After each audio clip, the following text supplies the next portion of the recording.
Salut à toi, Tesla et Netflix viennent toutes les deux de dévoiler leurs résultats du quatrième trimestre 2023 et donc là on a vraiment deux entreprises, deux histoires complètement différentes puisque Tesla n'a pas réussi à atteindre le consensus des analystes, que ce soit au niveau de son bénéfice par action mais aussi de son chiffre d'affaires, donc ce qui se traduit directement par une perte ici de sa capitalisation boursière de quasiment 14% en une semaine, tandis que Netflix, alors elle n'a pas réussi à atteindre le bénéfice par action attendu, cependant elle a fait mieux au niveau de son chiffre d'affaires et donc l'action a pris 16% au cours de cette semaine.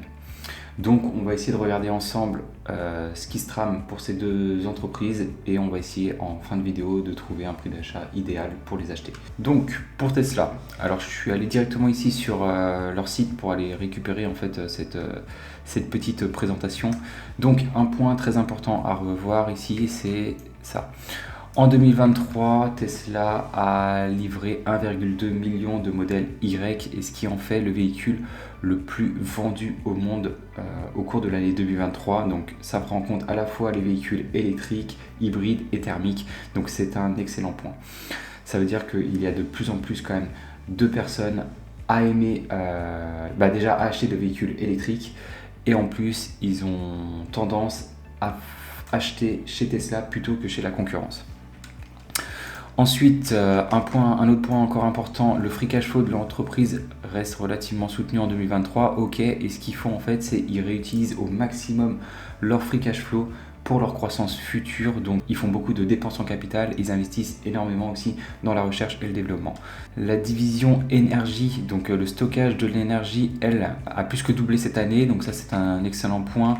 Ce qu'il faut voir aussi ici, ça c'est ce qu'on aime voir, l'entreprise a réussi à baisser le coût de production de ces véhicules. C'est-à-dire que à la fois que ce soit au niveau de sa matière première ou de sa main-d'œuvre, ça lui coûte moins cher pour produire un véhicule. Donc ça c'est vraiment important. C'est ce qui va lui permettre en fait d'augmenter au fil du temps ses marges. La vente de ces véhicules a progressé de 15% entre 2023 et 2024, ok, tandis que ces autres divisions, donc là des croissances bien plus fortes, de 50% pour la génération et le stockage de l'énergie et de 37% pour sa branche service. Ok. Au niveau des marges brutes, et là pareil, les marges brutes ont baissé de 15%. Donc c'est quelque chose qu'on n'aime pas, honnêtement. Mais bon, c'est lié à quoi? C'est lié principalement au fait que au tout début, Tesla était le seul acteur sur la vente de véhicules électriques. Et donc ils ont pu se permettre de vendre les premiers véhicules électriques à des prix relativement élevés. Maintenant, forcément, il y a une concurrence plus accrue. L'ensemble des constructeurs automobiles commencent à déployer et vendre des véhicules 100% électriques. Donc forcément, vu qu'il y a plus de monde à vendre ce type de produit, le seul moyen pour vendre un maximum de véhicules, ça va être de baisser le prix de chacun de ces véhicules. Donc ce qui va forcément impacter vos marges. Par contre, voilà ce qui est donc là, son free cash flow a lui aussi pâti, il a perdu 42% cette année.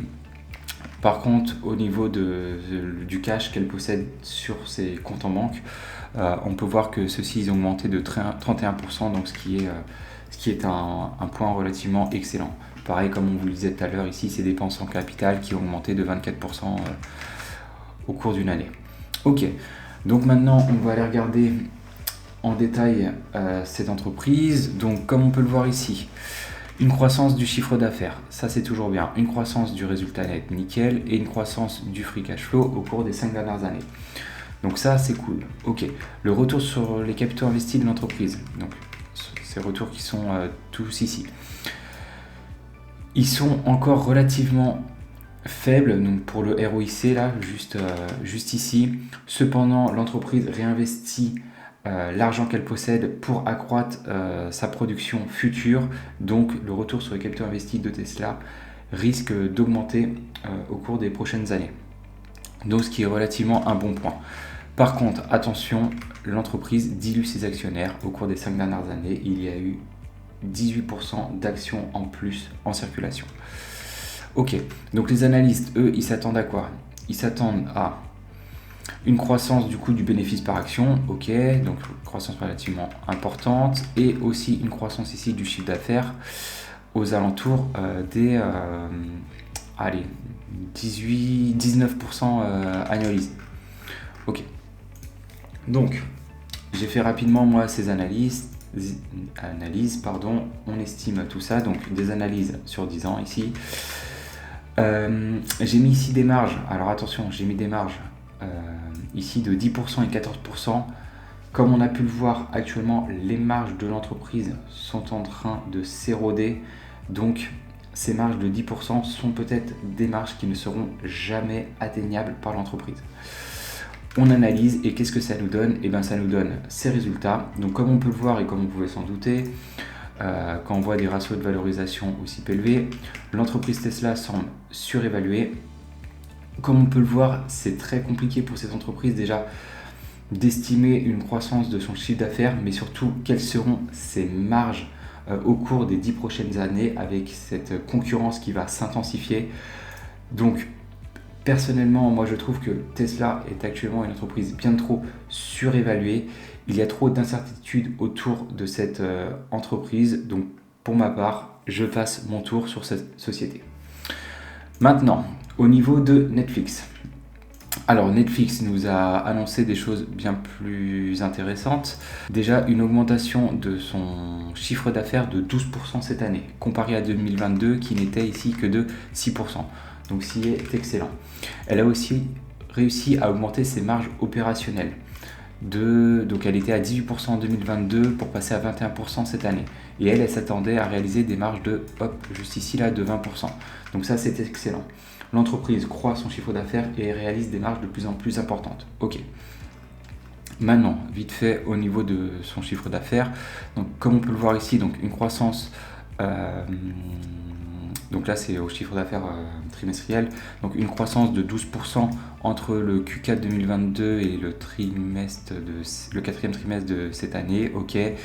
Des marges comme on peut le voir qui ont littéralement explosé, elles étaient que de 7% au quatrième trimestre 2022, là pour atteindre 17% au quatrième trimestre 2023, ce qui est excellent. Ils s'attendent ici, regardez bien, à pour le premier trimestre 2024, une augmentation de 13% de son chiffre d'affaires et des marges opérationnelles de 26%, ce qui est excellent. Voilà, donc ça c'est au niveau du forecast. Donc pour le premier trimestre 2024, ils s'attendent à une augmentation du chiffre d'affaires de 13%, ce qui inclut 3% lié à l'impact du taux de change. Ce qui veut dire que l'entreprise devrait réaliser à taux de change constant 16% de croissance. Voilà, c'est ce qu'ils disent juste ici en bas. Ok. Et au niveau de ces marges, ils ont augmenté pour l'ensemble de l'année 2024. Ok, ces marges opérationnelles, ils s'attendaient à faire du 22-23% pour atteindre les 24%. Ok, donc comme on peut le voir ici, tout a l'air de plutôt bien se passer pour l'entreprise Netflix. Elle augmente à un niveau relativement soutenu son chiffre d'affaires et arrive à augmenter petit à petit ses marges. Ok, donc on va aller regarder rapidement ensemble les différentes métriques. Donc l'entreprise augmente son chiffre d'affaires, ok, son résultat net et son free cash flow par action au cours des 5 dernières années. C'est nickel. On peut voir ici que la dette est relativement élevée de l'entreprise. Donc nous on s'attend à ce que sa dette long terme soit inférieure à 5 années de son free cash flow. Après on va regarder vite fait son free cash flow, comment il était. Oui voilà. En fait au cours des 5 dernières années, le free cash flow de l'entreprise, comme on peut le voir ici, était négatif en 2019, pareil en 2021. Et comme on peut le voir là, une grosse augmentation cette année en 2023. Donc au final, ce taux d'endettement n'est pas aussi élevé qu'on le pense puisque l'entreprise arrive à générer de plus en plus de free cash flow. Donc au final, c'est une métrique que je coche ici pour ma part. L'entreprise rachète très peu mais rachète un tout petit peu ses propres actions, ça c'est cool. Ces indicateurs de rentabilité sont relativement importants ici, donc au-dessus des 12% que l'on recherche, donc c'est un bon point. Donc les analystes, ils s'attendent à quoi? Ils s'attendent ici à une augmentation du bénéfice par action, donc relativement important puisqu'il doublerait en 4 années. Ok. Et au niveau de la croissance du chiffre d'affaires, donc là, comme on peut le voir, au cours des 4 prochaines années, ils s'attendent à une croissance, on doit être aux alentours des 9 à 10%. Ok, Donc moi j'ai réalisé déjà mes propres analyses avec, donc toujours sur 10 ans, ici, une croissance du chiffre d'affaires peut-être conservateur, probablement, mais bon, c'est tout l'art de l'investissement. Ici donc des marges nettes et marge au free cash flow entre 18 et 22. Quand on analyse tout ça, ça nous donne quoi? Et bien ça nous donne ces chiffres.